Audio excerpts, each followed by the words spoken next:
Like, how many red flags do you have to see before you're like, maybe this man is not good? Hello. How is everyone doing? Today we're doing my February wrap up. February was not a great reading month for me. I was like very busy. I didn't get as much as I normally would have gotten done. First, we need to go over my stats, which some of them I haven't even calculated yet, so I have to do that real quick. For the month of February, I read 6 books total, coming out to a total of 2,179 pages. My average rating for the month was a 3.083 stars. My reading experience, like how I felt, and then also in my ratings and numbers, I feel like it was a very meh and average reading month for me. Normally, I have a little bit higher numbers in all areas, and I feel a little bit more strongly about my reading, but we're going to be going through pretty much in order all of the books I read in February, starting from the first book and ending with the last book, and going through my thoughts and ratings of each one of them. A lot of these are in reading vlogs, either that have already come out or that are going to come out. If you want more of like my reading experience, maybe my thoughts in the moment, you can go check those out. Probably link them somewhere, or you can go find them on my channel. Without further ado, let's get into the first book I read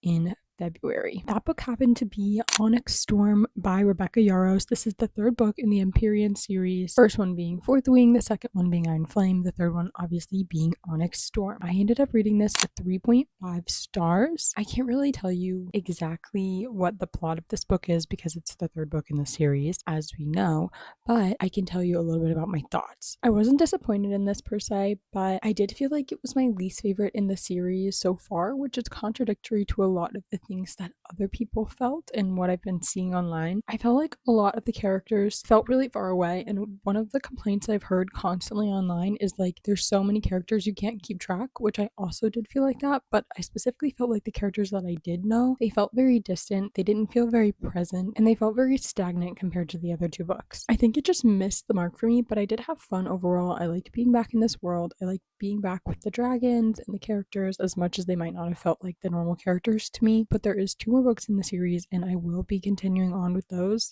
Fourth Wing was such a strong book for me that I think very few books will ever top that in the series and outside of the series. Like, that is probably one of my god tier books. So I think my expectations are so high for this series and the execution is just not hitting the mark. That's all I can really tell you about that book without giving anything away. I guess I can tell you the plot. Fourth Wing, but like most people know the plot. Following Violet Sorrengail, who has just entered the writer's quadrant. She was like studying all her life to become a scribe, but at the last minute she got switched to the writer's quadrant and she has to enter this basically war college with dragons and survive until graduation to go to war for her country per se. It's Navarre. One thing her sister told her before she entered was to stay away from Xaden Ryerson. And does she do that?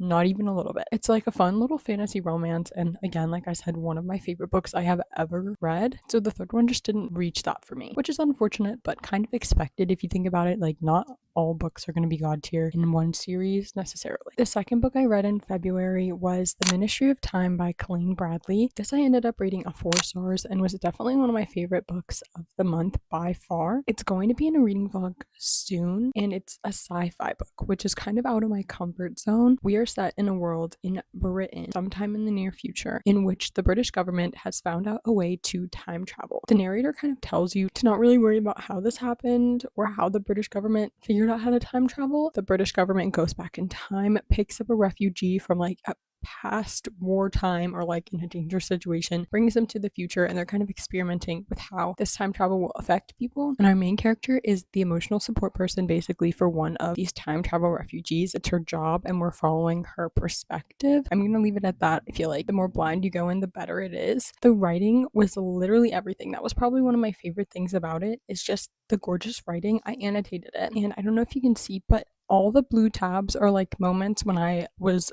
taken away. I guess what I'm trying to say is my breath was taken away by the writing, and that happened quite frequently, and that was probably one of my favorite things about this book, and probably one of the best written books I've ever read. There is a little romance element in this book, and it really felt like the author just took the two most insecure characters that you could ever create and throw them together by chance and kind of in a forced proximity situation, and a romance ensues from that. And it was really interesting, and I don't even know if I'd say I was rooting for the romance, but I was interested in how it would end up playing out. The one critique about this book and why it got docked a star, first of all, I didn't get that 5-star feeling, which is like the number one 5-star contender rule, I guess. I felt like the pacing in the beginning was pretty slow for me personally. I needed a little bit more action in the beginning, and all the action came at the end, which made for a really fun ending, but also made for a really slow first half of the book. The first half of the book was more character focused, and I understand that. I just think some of the action could have been spread out a little bit. One of the last things that I really loved about this book, not last things, there's so many things I love about this book. One of the last things I wrote down to talk about, the way that you never figure out the main character's name. It's like the book is talking to you because you don't know the main character's identity, so it either is you or it's talking directly to you. You can see yourself in her, and you can very easily see someone you know in her. And I thought that was really interesting, and was something I never really experienced when reading a book before. How connected I felt, maybe not connected is the right word, maybe called out is the right word. How called out I felt by a main character. This will probably go down as one of the best books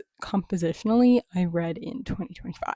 The next book I read was Runaway Love by Melanie Harlow. I ended up rating this a 2.5, so like right in the middle of the rating scale. Very average reading experience, very average book for me. It is a small town single dad nanny romance. It felt very reminiscent of the Chestnut Spring series, and this is in a reading vlog if you'd like to go see my play-by-play thoughts of the book. When I told you the tropes, small town, single dad, nanny, it literally reads exactly like any other book with those tropes in it. It does like nothing different and nothing revolutionary, but honestly, I wasn't mad about that. Weirdly, I kind of felt like that was the point. Like it was just there for a fun time. It wasn't trying to be better than it was. There was nothing wrong with it. It just didn't do anything more than average for me, and that was kind of the point of reading it. Would I recommend this? I don't really know. I think if you're looking for like these specific tropes, sure, but also there's probably better books with these tropes out there that you could pick up. It was just like mindless, very fast, very fun. So if you're looking for that, then sure. I might continue on with the series if I'm looking for specific books of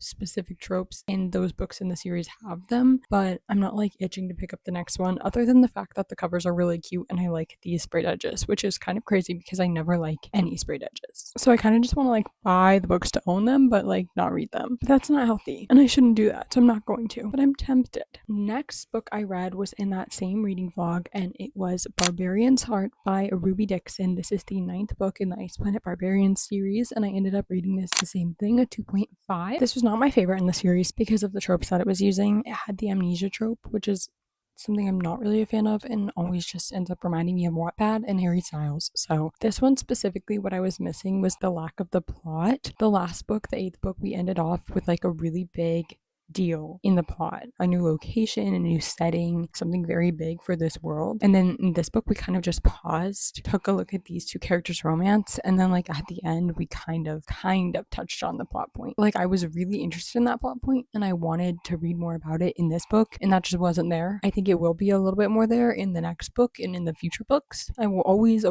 continue to read the next book in this series because it is one of my favorite series of all time. I literally can't wait for the next one. I think it comes out in like maybe April, maybe May, sometime in the middle of the year. So I'm like so excited for this one. I also really love this one's cover. Same deal for this next one in the same video. I had The Game Changer by Alana Ferguson. I ended up reading this a 3. This is a hockey romance, as you can probably tell by the cover. It followed a hockey player and a baker, and our main male character was the hockey player. He played for the team in Boston for like a lot of his life, and then this scandal happened with his ex-wife and he was forced to move to a different team, but now he's back in town, and our main female character is our main male character's best friend's sister. So it's like best friend's brother trope It's like brother's best friend. I get those like confused. She has like a baking show. It's kind of in trouble. It used to be like really popular and now it's like kind of in trouble. And so she really needs to find a way to save her baking show. And our male main character really needs a way to find positive press in order to stay on the hockey team. Their PR teams team up and come up with this little fake dating plot, which is where our romance kind of ensues. Obviously, these two characters have known each other for their entire lives because of the brother's best friend aspect. So it's kind of like a second chance romance as well. I've read a few Lana Ferguson books in the past, and something I always have trouble with is her pacing a little bit. I feel like there's a lot of plot in like the first third. The middle third is only spice, and then the last third we pick the plot back up. This one kind of had plot throughout and not as much spice as a normal Lana Ferguson book, but I didn't really feel connected to the characters kind of because of the second chance romance aspect, and it felt a little bit insta-lovey low-key. I had my book club pick for the month, which was The Boyfriend by Frida McFadden. I ended up rating this a 3 stars. This is quite clearly a thriller. It's one of Frida McFadden's new releases. In my experience, Frida McFadden either has a really good thriller for me or it's just kind of like meh and I tend to guess the plot twist. In this one, the plot twist got me, but in a way that wasn't very surprising somehow. Like, I didn't guess the plot twist directly, but when it was revealed, I was like, oh, duh. Not duh in a way like you should have figured that out, but duh in a way like that was literally the only thing that could have happened and you just weren't thinking hard enough to figure it out. This was basically to say that I didn't directly guess the plot twist, but it was within the realm of possibility in my guessing. I don't know, maybe I'm just trying to like prove myself against this book or something. One of the other problems I had with it was the FMC was like unusually insufferable, and it was like the vibe of do not walk into the basement, please God, when you're watching a horror movie in which they're about to walk into a basement. And every time this girl walks into the basement, like how many red flags do you have to see before you're like, maybe this man is not good? For me, it's like probably 3. For her, it was like 18. We follow her female main character in New York City and they're kind of like exploring the dating game. She has a few friends that live in her apartment building. One of them is recently been dating this like really cute guy. Like she's really obsessed with him, but then her friend turns up murdered and this so-called boyfriend has disappeared and they're kind of looking for him as a suspect in the murder case. Time goes by and our female main character picks up dating again and she starts to date this guy. As she dates him, he gets more and more suspiciously like this supposed boy that her best friend was dating. Wouldn't tell you any more because that kind of like gives it away because it's a thriller, so you can only like know a certain amount of things before it gets to be like, oh, you're gonna guess it. Those are all the books I read, but I hope you had a good reading month as well. Hopefully next month will be a little bit better in terms of like content and then also in terms of numbers. Thank you for watching. Kisses. Bye bye.